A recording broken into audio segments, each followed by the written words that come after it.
Thank you very much, Dr. Fiore, for that really terrific discussion of the link between SLU and our organization.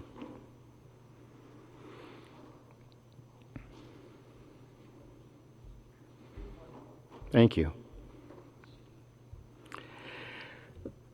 Members and guests, those of you who know me well are well aware of my strong tendency for procrastination.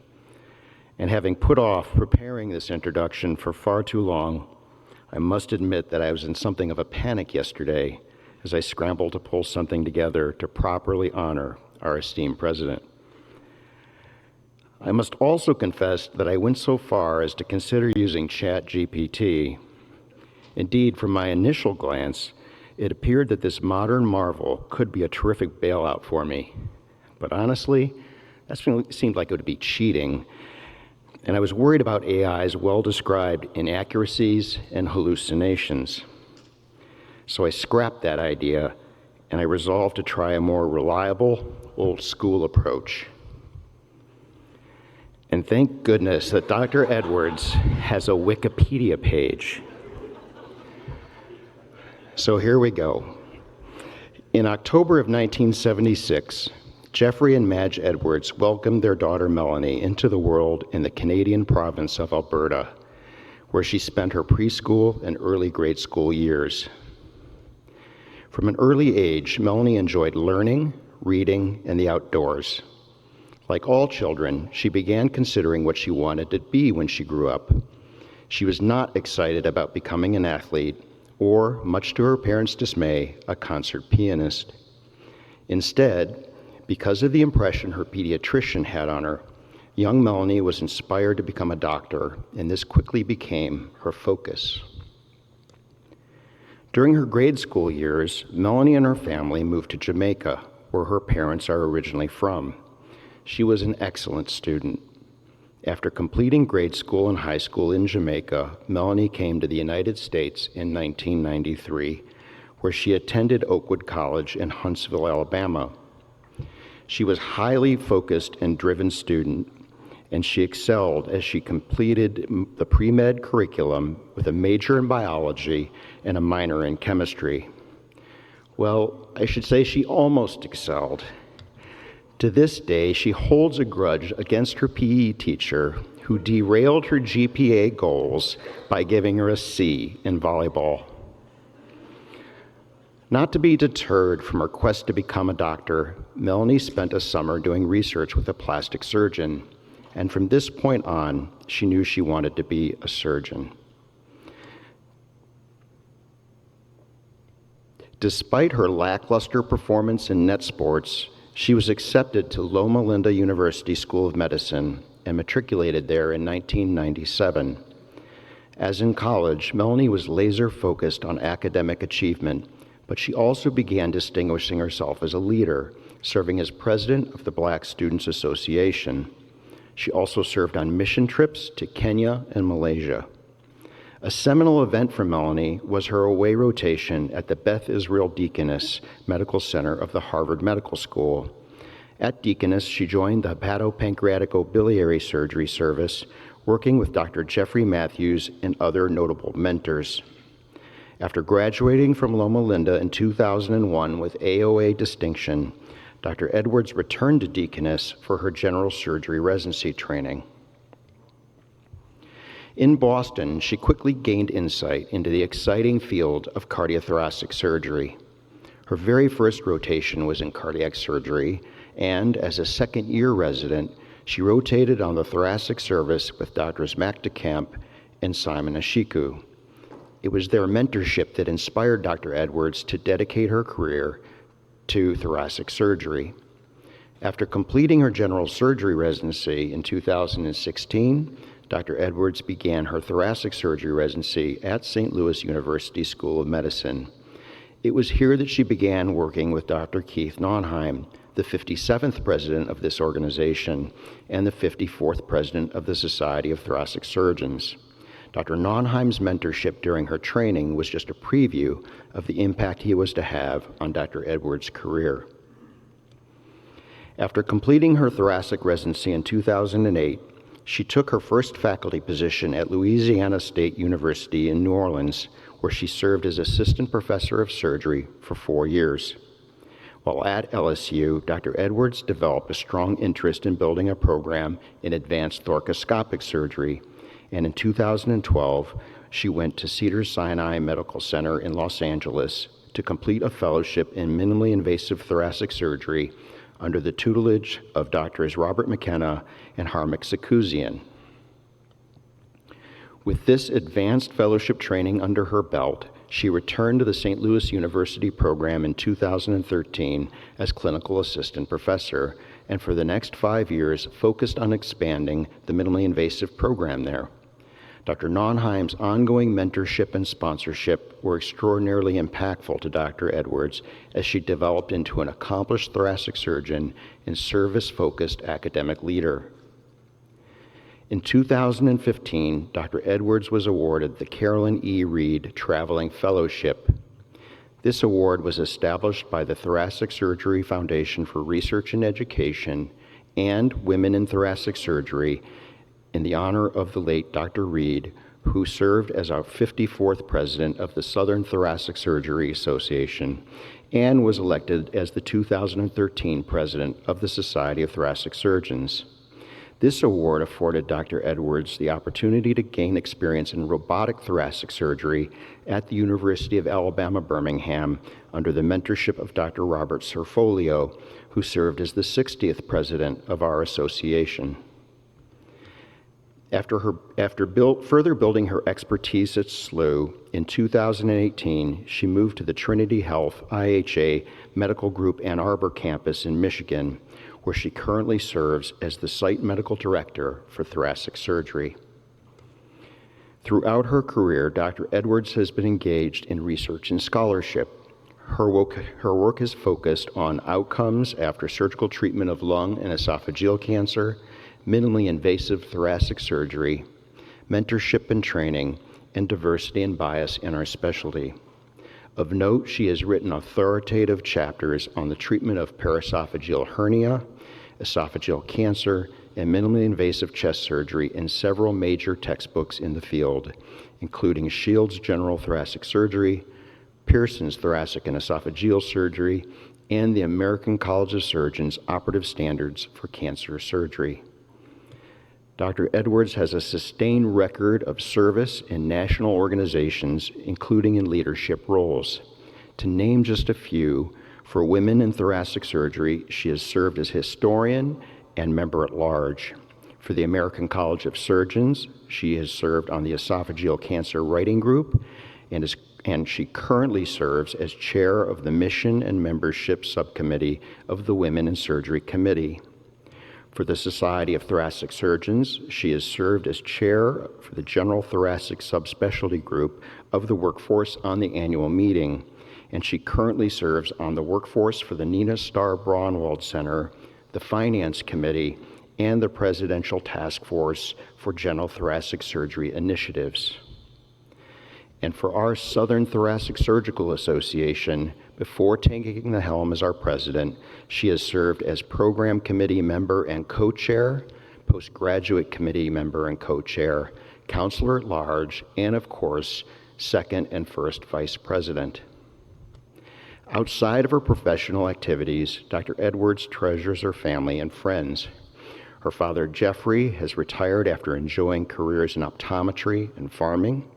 Her mother, Madge, after earning a degree in education from Howard University, had a long career teaching English and Spanish before her retirement. Dr. Edwards has 3 sisters, 1 brother, and a beloved dog named Penny. Dr. Edwards loves spending time with her friends during both professional and leisure activities. Many of her family and friends, including her significant other, Daryl, are here with us today or watching online to celebrate her presidency. Dr. Edwards enjoys travel and outdoor adventures, shown here exploring everything from Disney World to Paris, from Maui to Tanzania.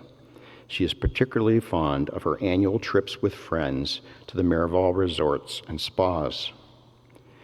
In an effort to make up for that sea and volleyball, She has gone all in engaging in a wide array of sports and fitness activities, including running, golf, skiing, hiking, archery, motorsports, tightrope acrobatics, and even something called cardio drumming. However, as enjoyable as all her travel and sporting adventures may be, Dr. Edwards seems to find the most joy in serving others, whether in the operating room with her teams caring for patients or serving our profession through her incredibly thoughtful, insightful, and impactful approach to leadership. It has indeed been a privilege to serve under her leadership of the Southern Thoracic Surgical Association. Please join me in celebrating our 70th president, Dr. Melanie Edwards.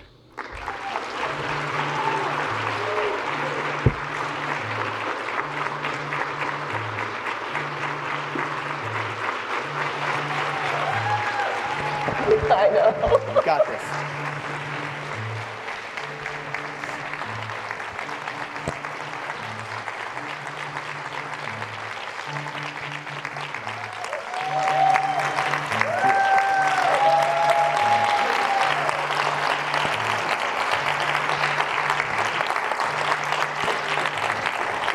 Thank you.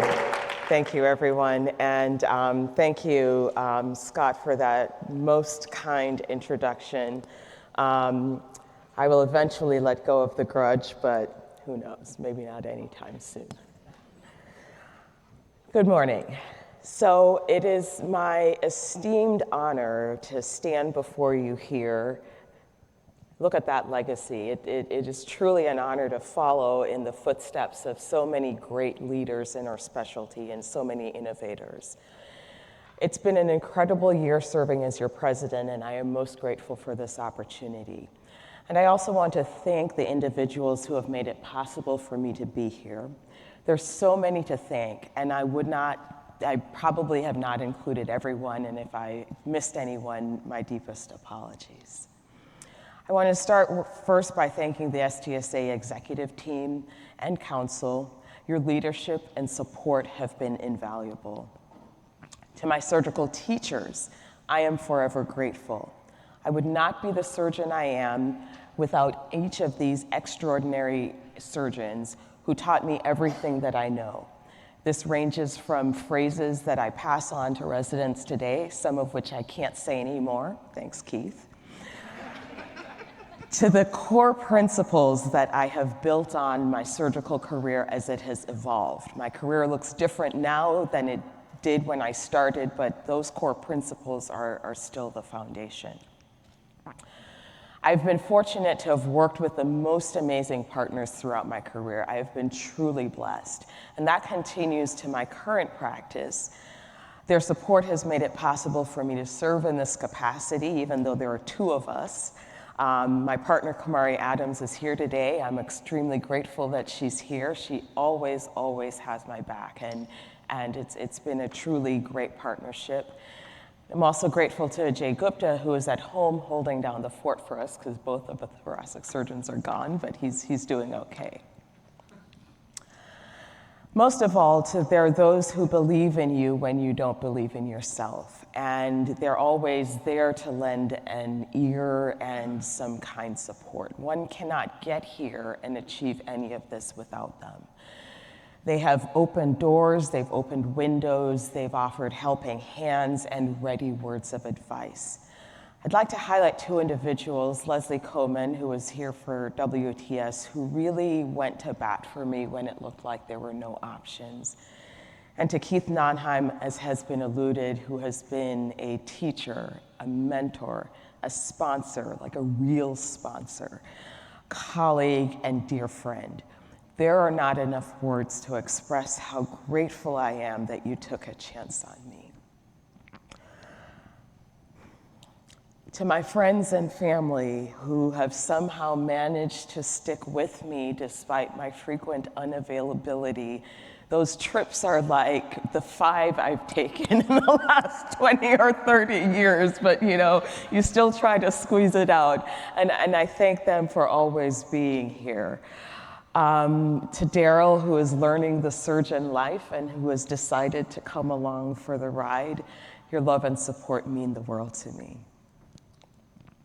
And of course, I could never have taken advantage of any of it without the foundation from my parents. They each emigrated to North America and worked to put themselves through graduate and then professional school and college as well. And this example stuck with me, and I always understood how fortunate I was to have this example and this foundation. And in addition, they encouraged me, they supported me, and they led me to believe that I was capable of achieving anything. Like, it never occurred to me that I couldn't be a cardiothoracic surgeon or surgeon. It's like, okay, you just do it, right? And then I figured out that women don't do that and, all the things, but, that was never the thought. So I'm incredibly grateful to them. Unfortunately, flight delays have upended my mother's ability to be here, and my father and stepmother could not be here today either. There was a Hurricane Melissa that struck Jamaica on October 28th, and they're still dealing with some of the aftermath.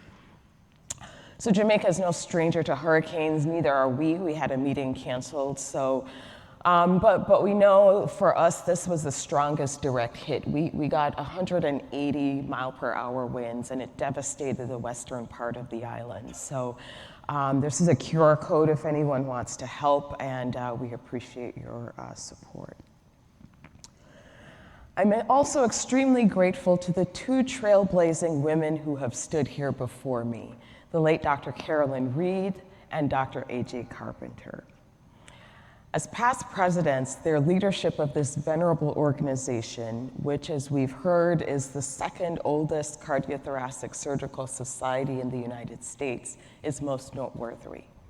As Dr. Carpenter noted in her 2016 address, we stand on the shoulders of giants. Indeed, giants such as herself and Dr. Reed have advanced the specialty through research and education, and through their leadership and mentorship opened doors for subsequent generations of surgeons. Dr. Reed implored us to bring back the humanism to our practice of medicine, and this legacy is what makes the Southern such a unique and special organization. So, standing on the shoulders of the giants who stood on this STSA platform, I introduce you to the concept of tension. We live with tension every day. We love the tension in a good storyline as the suspense builds to make a novel, play, or movie a truly immersive experience. We feel the swell of emotion with the dramatic tension of Beethoven's Fifth and are swept away by the haunting dissonance of Samuel Barber's Adagio for strings. My dad was a classical music nut, or is a classical music nut, so this is my jam. On the other side of the spectrum is the tension that exists in interpersonal or intergroup conflict, that awkward and palpable discomfort obvious to anyone in the vicinity. For me, when the OR front desk tells me that a patient, my patient, is delayed getting to pre-op holding once again, I must manage the tension between what I really want to say and what I know will get things moving. They are not the same. It is the physical tension, though, with which surgeons are most familiar. That unspoken dance between surgeon and assistant, unspoken, where tension and counter-tension ebb and flow to keep the pace of an operation is one of the true joys in surgery. We've all felt it. It's almost a religious experience. Yet we all know the devastating consequences of too much tension on an anastomosis or closure. Tension must be balanced. Just enough enhances, and too much is detrimental. So as we navigate our surgical careers, this pull in opposing directions manifests not only in the operating room, but at every level in which we move and function. As we wrestle with our place in a challenging healthcare system, differing priorities seek to exert influence on the decisions that ideally would be made between patient and physician, and we struggle to reconcile margin with mission. Traditional leadership styles, how we function in our workplaces, and how we interrelate have been exposed as counterproductive thereby threatening the hierarchies and identities that have been foundational to generations of surgeons. On an individual level, achieving some measure of work-life integration is increasingly desired, but continues to be for most an impossible dream.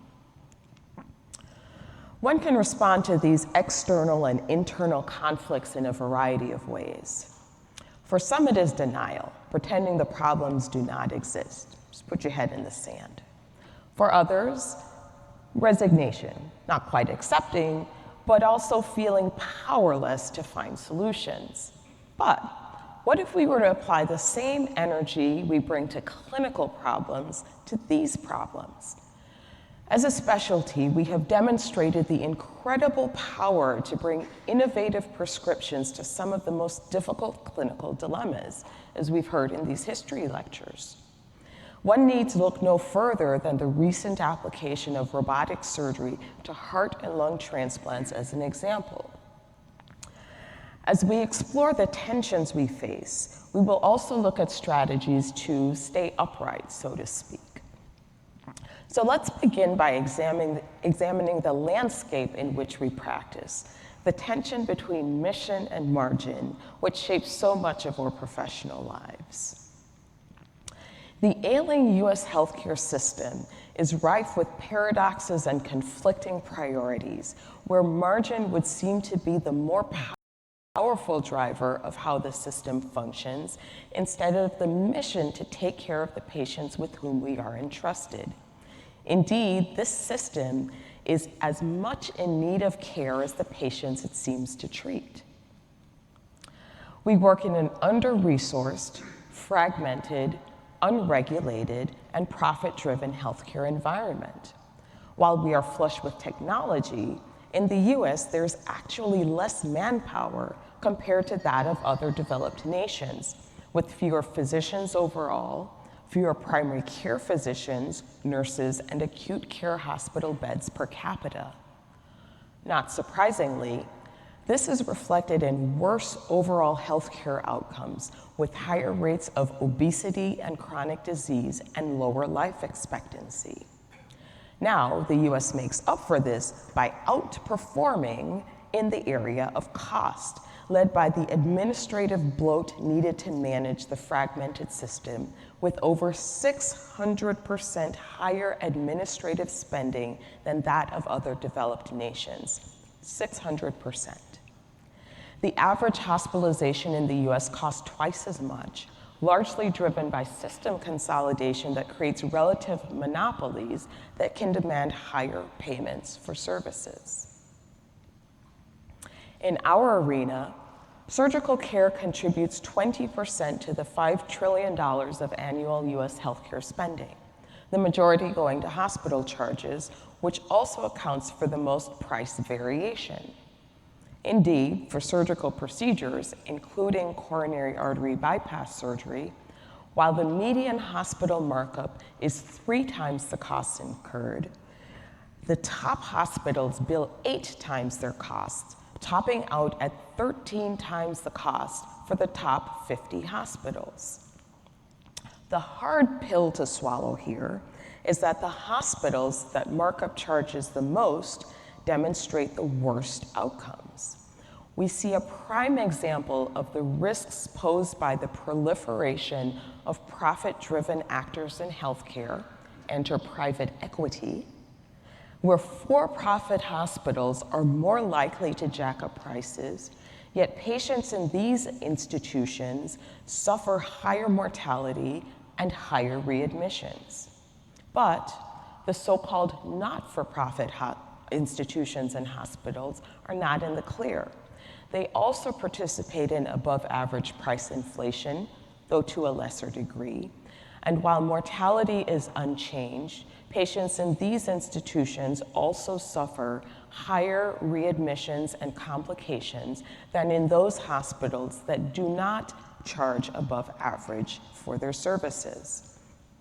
Similar to the hospital marketplace, in the insurance company marketplace, there is consolidation that fuels more expense and higher prices. These, as well as higher charges for prescription drugs and labor, including physician and nursing salaries, are among the uneven value proposition our patients must endure. Pay more for less. On the other side is the mission that should ideally be the North Star, guiding everything that is done in the healthcare landscape. As surgeons, we are fortunate to have a calling to apply our expertise and skill for the betterment of our patients. This drives a commitment to excellence, which we live every day and is embodied in the mission statements of our organizations. We also demonstrate excellence by self-policing our quality through participation in the Society of Thoracic Surgeons databases. In addition, we have the responsibility to train the next generation of surgeons, ensuring future patients will continue to have access to high-quality cardiothoracic surgical care. It would seem then that the best approach is to take the moral high ground and operate from a purely mission-based approach, put our heads down, and do the virtuous work. However, until the incentive structure is fully reformed from a fee-for-service model that rewards quantity over quality, the uncomfortable reality is that the lights need to stay on, even for those institutions that do not participate in profiteering. The concept of no money, no mission is overly simplistic. However, resources are needed to bring this state-of-the-art care to the bedside. Implementing cardiothoracic and implementing advanced cardiac and thoracic treatments can cost tens to over hundreds of thousands of dollars per patient. In addition to therapeutic interventions, resources are needed to both directly and indirectly realize the mission of excellence in patient care. We need support staff, such as cancer navigators, who are essential in guiding patients through complex diagnostic and staging evaluations. STS data participation requires data managers and incurs participation costs. And to train the next generation of surgeons who must be facile in applying the full range of surgical techniques means there must be access to this innovative technology and enough surgical volume to render them competent. This does not come cheaply, and to swing the pendulum too far in either direction has consequences. The current move toward value-based care may be the answer, or it may turn out to be another failed solution that makes sense in theory, but in practice does not fulfill the promise of realigning the incentives driving up costs. As cardiothoracic surgeons, we are an integral part of the healthcare system. We care for the conditions that are the top drivers of mortality, cardiovascular disease, and cancer. So the uncomfortable reality to be faced is that we contribute to the inefficiencies and waste that drive up cost, so we must be part of the solution. We can make a difference by operating from our values, which is the first principle for managing tension. A values-driven approach is intentional in how excellence is defined and deployed. Values like expertise combined with efficiency in how care is delivered can reconcile the paradox between mission and margin. We can be good stewards in the operating room and beyond by taking responsibility to critically assess our standard operating procedures and look for opportunities to change for the better. The use of disposables, how we use robotic instruments, or the latest new gadgets, how long we take, maybe not, sir, and expanding the deployment of enhanced care pathways to streamline care as examples. But while we strive for excellence and more cost-effective care, it is crucially important to ensure the patient, the one for whom this all exists, does not get lost. We need, as the core value, a patient-centered focus to the work that we do. What this means is prioritizing not what we deem to be in the patient's best interest, but what they actually need. And we may be surprised, they may not be the same thing. So we must ask them and have the conversations that allow us to understand their goals and priorities in undertaking the surgical journey and to walk alongside them as a partner. So as we look at systems, including the healthcare system, the real culture, the one that is lived on the ground day to day, is generated by people. So as we move from the system around us to the people within it, let's explore the next tension, which is around our surgical identity and how we lead. To be a cardiothoracic surgeon is to be a leader, whether one has an official title or not. We are the captain of the ship in the operating room and tend to lead most of the teams with which we are involved. The principles and ideals of leadership are imbued early on in surgical training and have traditionally been those passed down through generations of surgical leaders, with the lineage tracing back to Dr. William Halstead of Johns Hopkins University, who started the first formal surgical training program in 1889. The unwavering commitment to excellence in surgery came with an authoritative and hierarchical leadership structure. One might argue, though, necessary features, considering the high stakes where patient lives are at risk and the surgeon is the one who bears ultimate responsibility. Both tradition and the perceived optimal skill set perpetuate an ideal of who should be a cardiothoracic surgeon and how they should lead. And why not? Surgical training and practice require rigor, physical, mental, and emotional strength given the long hours, difficult cases, and multitude challenges faced on a daily basis. Today, female medical students are still discouraged against careers in cardiothoracic surgery, cautioned against the strenuous nature of the work and the negative impact on their ability to have a family. And while we have moved past outdated views on physiological challenges, there continue to be misconceptions around who belongs. Now, this does not deny the remarkable inroads made, where women now comprise about 28% of residents in traditional 2- and 3-year thoracic training programs, and more recently, 34% of residents in the integrated programs. Yet the leadership ranks are less well propagated, with women representing only 5% of cardiothoracic surgeons at the professor level. What if, in contrast, we expanded the surgical identity and opened the door to a wider leadership skill set?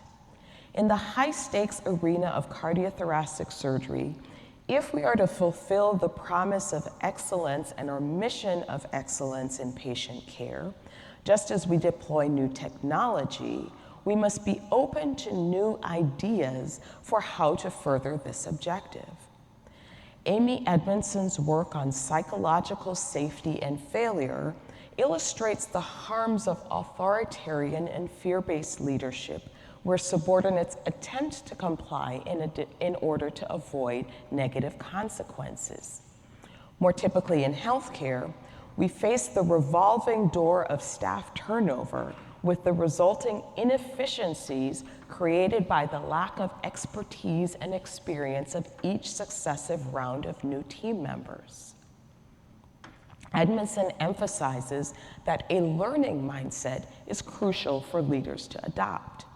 She recommends reframing the leadership role to one that invites collaboration by engaging the team in the shared purpose and leading with humility, where leaders openly acknowledge their own failings.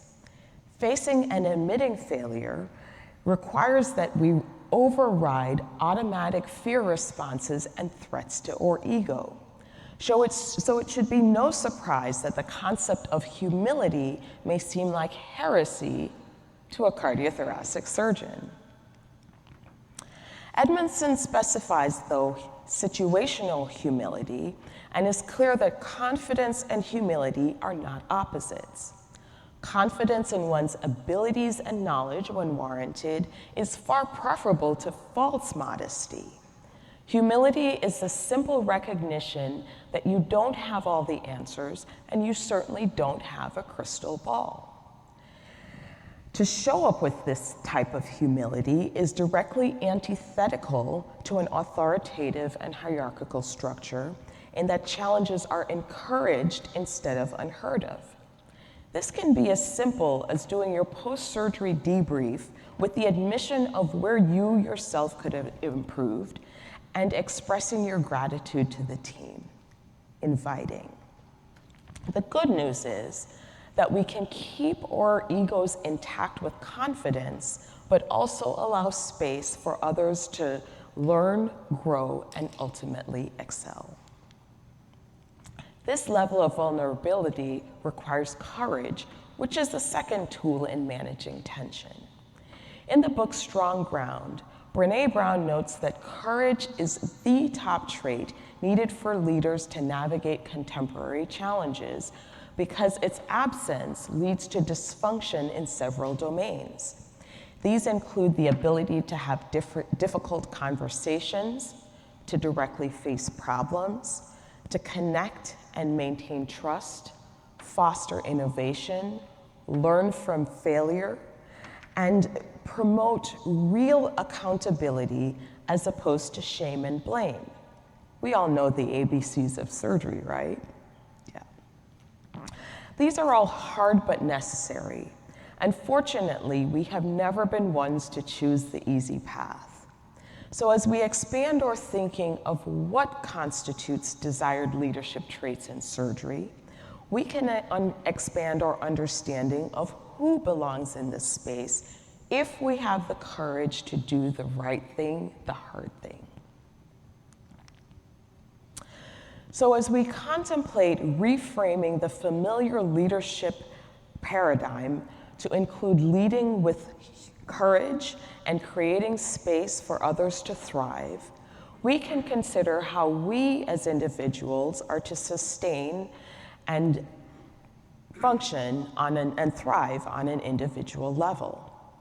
Even the strongest leaders cannot pour from an empty vessel.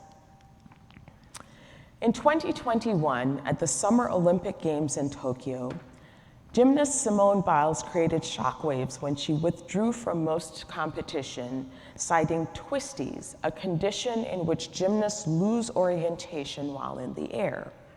Without knowledge of where someone is in space, there is the potential to land on the back or any other body part with potentially dangerous consequences. Biles attributed challenges with her mental health as contributing to the twisties, and took a break from all competition after the Tokyo Games. In 2023, she roared back with record-setting wins at the US Olympic Championships and left the 2024 Paris Olympics as the most decorated gymnast of all time. She has not been alone in her public mental health struggles. Michael Phelps, fellow record-setting Olympian, has become an advocate for mental health awareness due to his own struggles with depression and substance abuse. Now, it is tempting for the largely Gen X and Boomer population of cardiothoracic surgeons, yes, to brush these examples off as the generational weakness of millennials. I said what I said. It is understood that cardiothoracic surgery requires the willingness to fulfill our commitment to excellence through self-sacrifice for the good of our patients. Indeed, the advice often given to those starting their careers is to be available, affable, and able, available being the first requirement. And for good reason. Availability is a cornerstone of success. Availability is necessary to build and maintain the relationships with referring providers and colleagues that is necessary to build our career. We need to be available to our patients who we encounter at the most vulnerable periods of their lives. And we also have to be available to do the work of managing the inevitable postoperative problems, which will continue until we put down the scalpel for the last time. For most, these clinical demands, when added to research and administrative work, translate to long hours with other priorities taking a back seat, because I'll sleep when I'm dead. We have even published studies showing the lack of negative clinical outcomes associated with sleep deprivation, highlighting the extent to which physical stamina is valued. But this may come at a cost. A recent study showed that surgeons face higher overall mortality when compared to physicians of other specialties, with motor vehicle accidents being a top cause, and also higher rates of cancer and hypertension-related deaths. Beyond the physical toll, over 50% of CT surgeons report some degree of physical and emotional exhaustion, with a negative impact of burnout on their ability to provide patient care. Paradoxically, career satisfaction is high, with 80% of surgeons reporting satisfaction, and over 70% would choose a career in CT surgery again. Yes, we are suckers for punishment. It is tempting to use this as a reason to keep calm and carry on, because why fix it if it's not broken? Except what is broken may just be us. If self-care, as opposed to self-sacrifice, were to be undertaken, what would this look like? Michael Mattis explored this in the Resilience Bank, a compendium on how to achieve optimal surgeon wellness, outlining interventions in sleep, exercise, mindfulness, gratitude, self-compassion, and connection to others. Now, while these concepts may resonate in theory, practical realities leave many to view achieving them as overly idealistic, though Mattis does advise to start with just one or two and then expand from there. However, which overachieving surgeon would accept just one as good enough? And then the risk there is an all or nothing approach, defaulting to the familiar self-sacrifice, right? Just go back to what's comfortable. So how to resolve this tension then, or well-being, or career demands?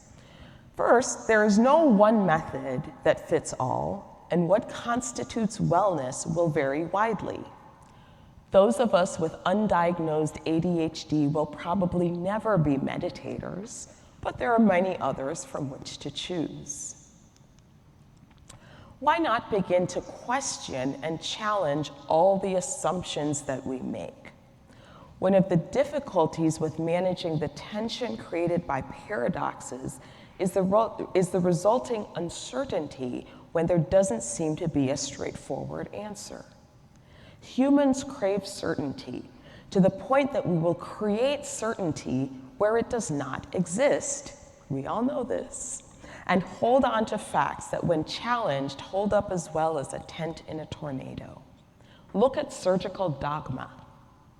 Most of the techniques passed down to trainees as the way, the best methods, espoused as the best methods, are simply preferences. And we know this, right? Because when questioned as to why these practices exist, the answers that we give are, well, it's the way I learned to do it, or it's the way I've always done it.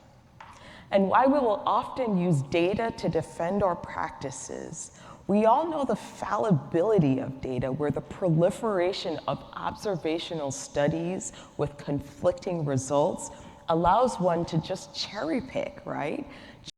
Cherry pick the study that supports the practice that he or she finds most congruent with their own beliefs. Or risk calculators generate a statistical probability of an outcome, but they're not predictive. And so they don't answer for the patient the question that they seek the answer to: Will I survive this? Not what percentage of patients, but me. So we must question everything, every so-called fact, and certainly every assumption, including about binary choices. Instead of either or, perhaps consider both and. Is it really true that choosing to take care of our basic needs means we are neglecting our commitments to patient care excellence? What if taking care of ourselves meant we had better emotional regulation and could show up as better leaders in the operating room? Or if we were able to get more done in less time with a rested brain? What if the exercise that we don't have time for sharpens our creativity and focus? What if our relationships keep us grounded and connected to our purpose? And we don't have to stop there.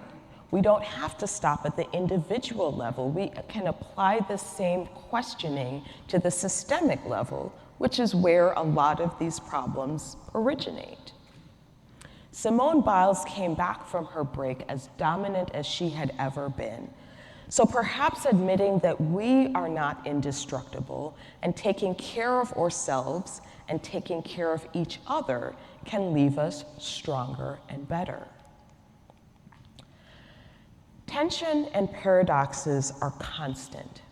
We can choose to resist or accept them, but they will ever be with us, not only in these examples, but in every domain of our personal and professional lives. But if we hold fast to the values that matter, summon the courage to do what's uncomfortable, and keep questioning our assumptions, we can find some balance. Because in the end, it's not about the absence of tension that defines us as surgeons, it's how we move through it, and it's how we balance. Resilient, grounded, and standing strong. Thank you for your attention.